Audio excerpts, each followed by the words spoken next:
The goal of perfection achieved. Religion is not for animals. Atheists justify their reluctance to accept religion as there are no religious codes for the vegetable and the animal kingdom. There are among men who have only reached up to the level of the animal in their inner evolution. These kind of men will have little regard for higher values or any quest for the supreme. With integration of the mind and intellect, we can soar higher in our evolution and a wider vision of life unfolds.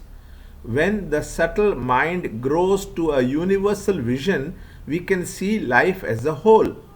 We can appreciate the highest potentiality for perfection or godhood. This man can achieve in this very life through an intelligent process of self integration and meditation. He thus views the different expressions of life as the inert stone life, the plant life, the animal life, and the man life. In inert stone, life expresses as existence. In plant, life expresses as a greater awareness of the outer world. The animals compared with the plants enjoy a greater awareness of the happenings in the world outside, and in a few cases, awareness of the happenings within. In man, in the integrated equipment, the largest amount of awareness or consciousness expresses itself clearly, illumining the happenings in the world without and the world within too.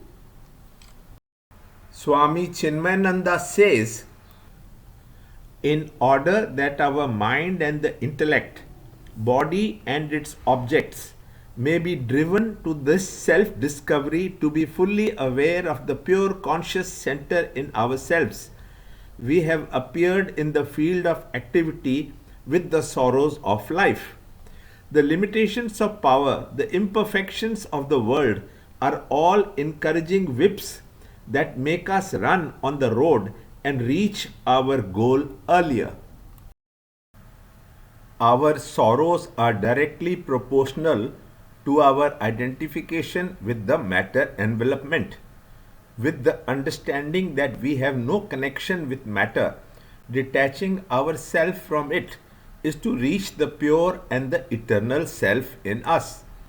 To move away from the outer layers towards the deeper, subtler layers is to reach a point where we get the vision of the all pervading divine oneness, where distinctions of the pairs of opposites end. Swami Chinmayananda says, to live consciously is to fully live the life that is one without a second, everywhere, throbbing in and through the different equipment in different degrees of experiences.